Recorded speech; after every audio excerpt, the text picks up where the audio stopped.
അപ്പോൾ പുതിയ പ്രൊമോ വന്നിട്ടുണ്ട്. ക്യാപ്റ്റൻസി ടാസ്കിൻ്റെയാണ്. അപ്പോൾ ഇത്തവണ ക്യാപ്റ്റൻസിയിൽ മത്സരിക്കുന്നത് അഭിലാഷ്, ആര്യൻ, ജിസേൽ ഇവർ 3 പേരുമാണ്. ലാലേട്ടൻ ചോദിക്കുന്നുണ്ട്, അപ്പോൾ ഇവരിൽ ആര് ക്യാപ്റ്റൻ ആവാനാണ് നിങ്ങൾക്കൊക്കെ താല്പര്യമെന്ന്. അപ്പോൾ നമ്മുടെ ശൈത്യ പറയുന്നുണ്ട് അഭിലാഷ് ആവണം. കാര്യം അഭിലാഷ് പറഞ്ഞായിരുന്നു ക്യാപ്റ്റൻ ആയിക്കഴിഞ്ഞാൽ ഈ വീട്ടിൽ കുറേ മാറ്റങ്ങളൊക്കെ കൊണ്ടുവരും. അപ്പോൾ ആ മാറ്റം എന്താണെന്ന് അറിയണമെന്ന് താല്പര്യമുണ്ടെന്ന് പറഞ്ഞു. പിന്നെ നമ്മുടെ സരിക, ആദില, നൂറ ഇവരൊക്കെ പറയുന്നത് ജിസേൽ ആവണം എന്നാണ്. അപ്പോൾ അങ്ങനെ ഓരോരുത്തരും അവരവരുടേതായ അഭിപ്രായങ്ങളൊക്കെ പറയുന്നുണ്ട്.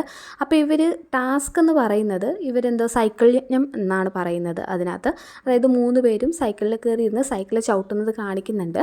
ആ ചവിട്ടുന്നതിൻ്റെ ഇടയിൽ നമ്മുടെ അഭിലാഷിനെ ആര്യൻ കാലുകൊണ്ട് ചവിട്ടി വീഴ്ത്തുന്നുണ്ട്. അതായത് സൈക്കിളെ ചവിട്ടി വീഴുന്നതായിട്ട് നമ്മൾ കാണുന്നില്ല, പക്ഷേ ആ നല്ല ശക്തിയായി തന്നെയാണ് ചവിട്ടുന്നത്. അതെന്താ സംഭവം എന്നറിയില്ല. എന്തെങ്കിലും പ്രശ്നം കൊണ്ടാണോ അല്ലെങ്കിൽ വഴക്കിടുന്നതാണോ എന്ന് നമുക്ക് അതിനകത്തുനിന്ന് ക്ലിയർ ആവില്ല.